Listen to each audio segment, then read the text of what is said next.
स्वामी विवेकानंद एक बड़ी प्यारी बोध कथा कहते थे और वो बहुत प्यारी है। कैसे तादाद में जोड़ता है हमारा, कैसे हम तादाद बना लेते हैं आकार के साथ। कहते हैं कि सिंघनी गर्भवती थी। वो नदी के किनारे प्रसव लगभग मतलब गर्भवती थी, होने को करीब था। वो छलांग लगा करके, एक नाला था बीच में, नाले को छलांग लगा के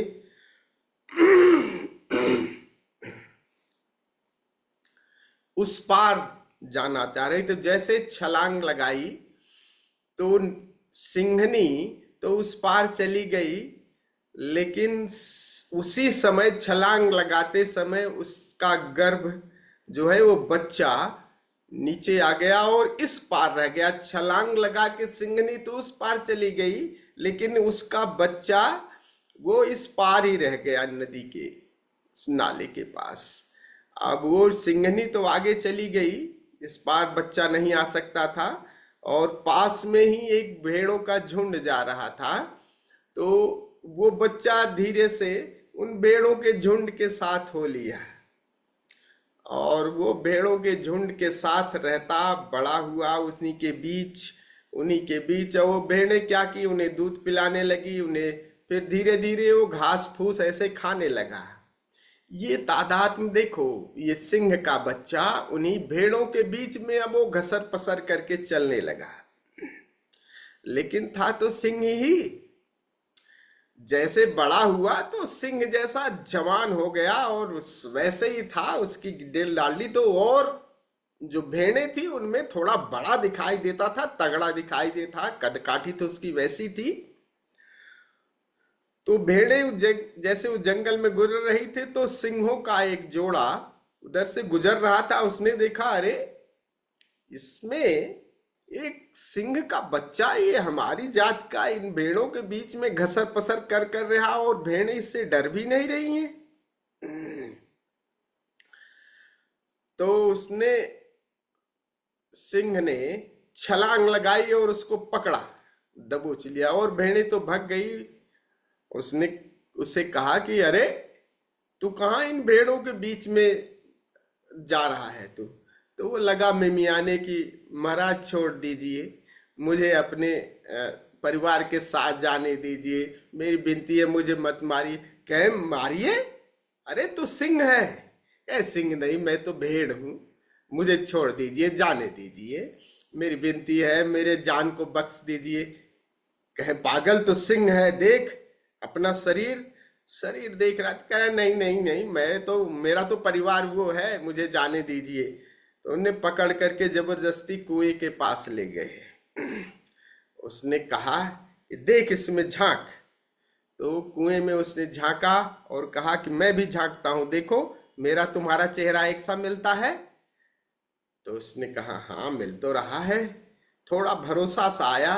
कहे फिर भी ठीक है, जाने दीजिए जाने दीजिए। कहे चुप। तो कहे कि अच्छा देख, मैं कुएं में गर्जना करता हूं। सिंह गर्जना किया, जोर से गर्जना की। फिर कहा अब तू भी कर जोर से। थोड़ा सा ऐसे उसने भी गर्जना की, उसकी भी आवाज थोड़ी सी लगी, भरोसा आया तो पूंछ उसकी ऐंठ गई।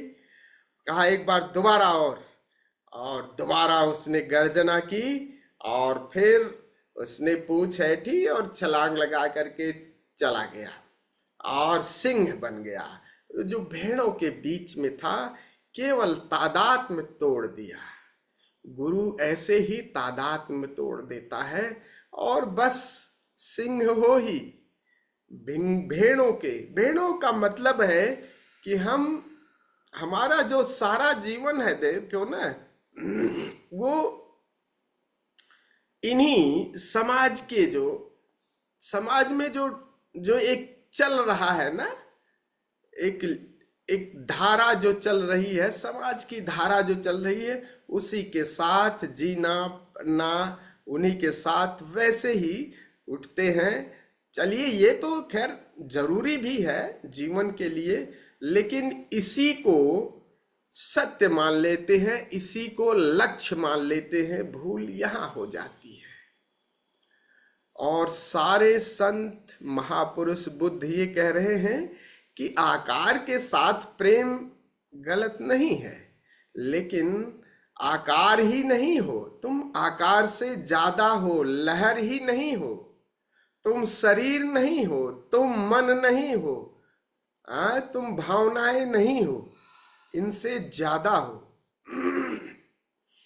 तो चूंकि सारा समाज इसी से पोषित है, हम बड़े भी हुए इसी से, और परेशानी यही होती है कि आसपास का समाज भी इन्हीं सब चीजों को शिक्षण प्रशिक्षण दे रहा है। संयोग से अभी ऐसे विद्यालय, विश्वविद्यालय, कॉलेज नहीं है जहां आपको आकार से अलग की भी कोई आपको शुद्ध बताई जाए, आपकी इस मूर्छा को तोड़ने की, कि आप शून्य चैतन्य हो, निराकार हो।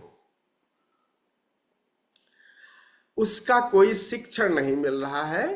तो स्कूल कॉलेजों में जो भी प्रशिक्षण मिल रहा है वो सब आकार को, आपको कैसे अच्छा धन का पैदा कर ले, आपका पद कैसा हो जाए, आपका शरीर कैसे स्वस्थ हो जाए, ये सब चीजें, यही सब चीजें क्या करती हैं, आपके मन को, भावनाओं को, आपके शरीर को और बलवती करती हैं।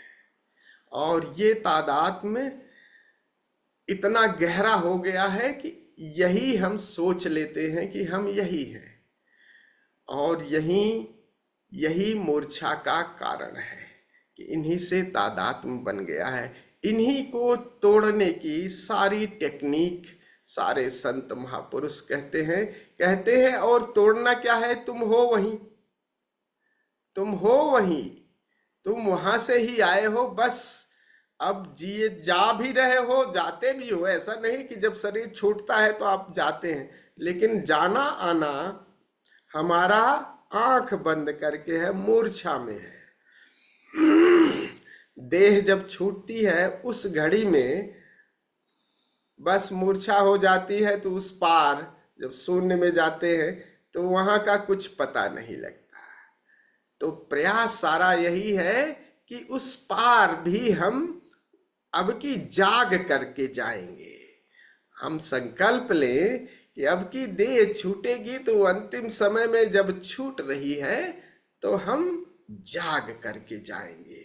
उसी के छोटे छोटे प्रयोग तादात्म्य तोड़ने के किए गए हैं। तो नींद के साथ प्रयोग किया गया है, और क्रिया अक्रिया के साथ। जैसे हम एक लीक में चलते रहते हैं ना, ढर्रे में चलते रहते हैं, और उस जैसे ही मन की आदत है कि बस सोए सोए चलता रहे, तो वो काम जो नया होगा उसके साथ मन नहीं एसोसिएट होगा। मन उसके साथ तब आपको जागरूकता साधनी पड़ेगी। जैसे आप रोज एक पेशे में चले जा रहे हैं, नया कोई आ जाएगा, तैसे ही आपको सजग होना पड़ेगा। तो मन की ये जो है व्यवस्था, इसे तोड़नी है। इसी को तोड़ने को कह रहे हैं।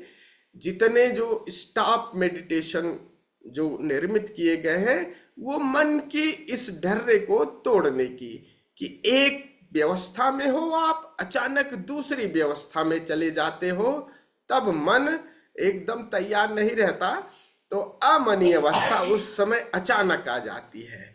तो क्रिया, हम बिल्कुल सक्रिय होते हैं, और सक्रिय होकर के जैसे ही सक्रियता अचानक, आपको पता नहीं, और सक्रियता अचानक टूट जाती है, और जागरण अगर उस समय भी सक्रियता में भी है, निष्क्रियता में भी है, तो धीरे से हमें, अगर जागरण है तो निष्क्रिय अवस्था में हम उस शून्य की झलक मिलने लगती।